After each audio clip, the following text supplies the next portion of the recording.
Assalamualaikum warahmatullahi wabarakatuh.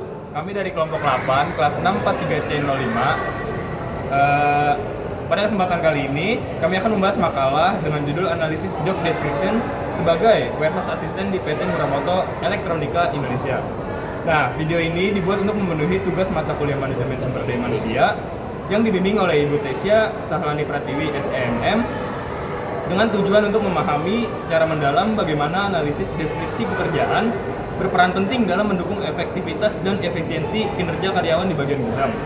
Nah, sebelumnya perkenalkan dengan saya sendiri yaitu Raditya Dinata Gunawan dengan NIM 64241149 Dan saya Agus Zikri dengan NIM 4241165. Saya Dimas Nugroho dengan NIM 64241798. Dengan saya Rizky Nurjati dengan NIM 64241259. Perkenalkan, nama saya Muhammad Yusuf Rizal dengan NIM 64241730. Nah, di sini kami juga akan membagikan hasil penelitian dan wawancara kami bersama Bapak Gatan selaku Warehouse Assistant di PT Muramoto Elektronika Indonesia. Yuk simak bersama-sama pembahasan lengkap ya. Terima kasih. Yuk. Oke, baik. Langsung saja kita mulai presentasi yang pertama, yaitu adalah latar belakang singkat. Yang dibahas di latar belakang singkat ini yaitu yang pertama ada job description, adalah pedoman kerja utama. Yang kedua ada warehouse assistant, berperan penting dalam rantai pasok. Yang ketiga, otomasi dan ERP mengubah cara kerja di gudang. Nah, job description membantu setiap karyawan memahami tanggung jawabnya. Dalam industri modern, warehouse assistant harus mampu memadukan keterampilan fisik dengan kemampuan digital. Nah, selanjutnya di sini kita bahas yaitu tujuan penelitian. Di bagian tujuan penelitian ini ada 4 poin yang kita bahas. Di poin pertama yaitu berisi tentang mendeskripsikan isi job description. Di bagian kedua yaitu menganalisis hubungan dengan kinerja. Di bagian ketiga yaitu mengidentifikasi pengaruh teknologi. Yang keempat atau yang terakhir yaitu merumuskan kompetensi utama. Oke, selanjutnya di sini ada landasan teori. Di landasan teori ini berisi yaitu warehouse assistant atau asisten gudang adalah individu yang bertanggung jawab membantu pelaksanaan kegiatan operasional gudang seperti penerimaan, penyimpanan, penataan, pengambilan, dan pengiriman barang agar berjalan efektif dan efisien. Di sini ada 3 pengertian secara singkat menurut para ahli, yaitu menurut Adam Zak et al. Pada tahun 2022, peran asisten gudang sangat penting dalam memastikan akurasi data stok serta mendukung penerapan sistem otomatisasi pergudangan. Yang kedua, di sini menurut Kembro 2024, peran asisten gudang berorientasi pada efisiensi operasional, pengendalian persediaan, serta ketepatan waktu distribusi. Dan yang terakhir, menurut Tripathi et al. Pada tahun 2025, dengan demikian, warehouse assistant tidak hanya menjalankan fungsi fisik, tetapi juga mendukung sistem informasi logistik dan efisiensi rantai pasok. Selanjutnya, profil singkat narasumber. Bapak Gadan Teguh Pratama merupakan seorang warehouse assistant di PT Muramoto Elektronika Indonesia dengan pengalaman kerja sekitar 2 tahun. Selama bekerja, beliau memiliki tanggung jawab dalam pengelolaan gudang, mulai dari penerimaan barang, penyimpanan, hingga pendistribusian ke bagian terkait. Dengan pengalaman tersebut, beliau dikenal sebagai sosok yang disiplin, teliti, dan memiliki kemampuan koordinasi yang baik dalam mendukung kelancaran operasional gudang. Oke, untuk penjelasan selanjutnya yaitu tugas dan aktivitas utama asisten gudang. Yang pertama yaitu menerima dan memeriksa barang dari vendor. Kegiatan ini dilakukan saat barang datang dari pemasok. Petugas gudang memeriksa jumlah, jenis, dan kondisi barang agar sesuai dengan pesanan dan tidak ada yang rusak. Lalu yang kedua ada input data ke sistem ERP dan menyusun barang di lokasi penyimpanan. Setelah barang diterima, barang tersebut dimasukkan ke sistem ERP atau Internship Resource Planning agar tercatat secara detail. Kemudian, barang disusun dan ditetapkan di lokasi. Lalu yang ketiga, ada yang menyiapkan barang untuk bagian produksi. Saat bagian produksi membutuhkan bahan atau komponen, petugas gudang mengambil dan menyiapkan barang sesuai permintaan.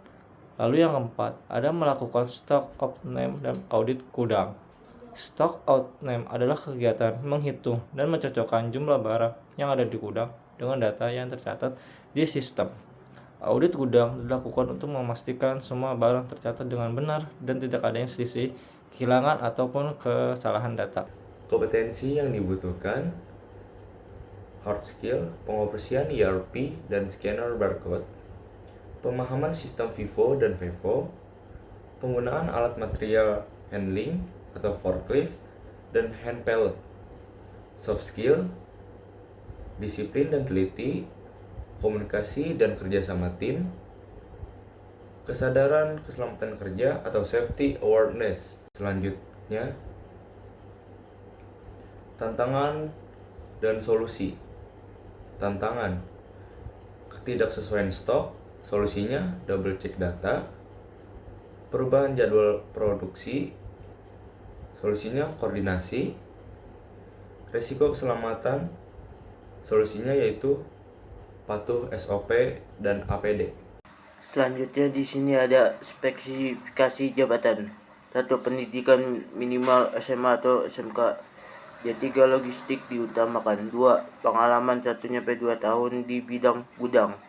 3. Keterampilan RF Vivo material handling. 4. Skill teliti, disiplin, komunikatif, dan bijaksana. 5. Kondisi sip kerja menggunakan APD. Dan selanjutnya ada analisis teori praktik. Dasar 2020 analisis tugas dan kondisi kerja yang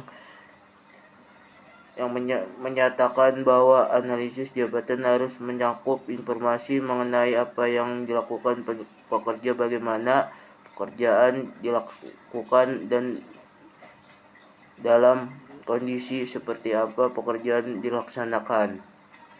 Atris dan Jackson 2011 skill kinerja bahwa kompetensi non teknik seperti tanggung jawab, disiplin, dan kemampuan berkomunikasi merupakan faktor penting dalam produktivitas kerja.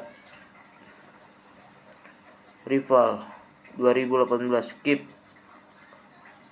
menyebutkan bahwa penelitian kinerja bertujuan untuk mengukur sejumlah mana karyawan mencapai standar kerja yang ditetapkan oleh perusahaan tersebut.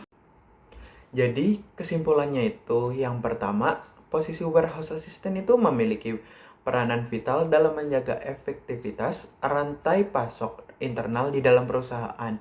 Yang kedua itu tugas utamanya itu meliputi penerimaan, penyimpanan, dan pengeluaran barang, serta pengawasan stok melalui sistem ERP yang menuntut ketelitian, kedisiplinan, dan kerjasama tim yang tinggi. Yang ketiga itu jabatan ini tuh memerlukan keseimbangan antara kompetensi teknis seperti pengoperasian alat di gudang dan sistem FIFO atau FEVO, dan kompetensi non teknis itu seperti tanggung jawab dan komunikasi. Keempat, penilaian kinerja dilakukan secara berkala dengan indikator produktivitas, akurasi, dan kepatuhan SOP. Yang kelima, analisis job description tidak hanya menggambarkan struktur pengerjaan tetapi juga menjadi dasar penting dalam pengembangan karir, rekrutmen, dan pelatihan SDM itu di masa depan nanti. Dan yang terakhir itu ada saran. Yang pertama itu bagi perusahaan, disarankan agar perusahaan itu memperbarui analisis jabatan secara berskala untuk menyesuaikan dan mengembangkan teknologi, logistik, dan sistem ERP. Selain itu, mengembangkan pelatihan soft skill seperti komunikasi dan manajemen waktu perlu terus dilakukan agar produktivitas gudang itu semakin meningkat.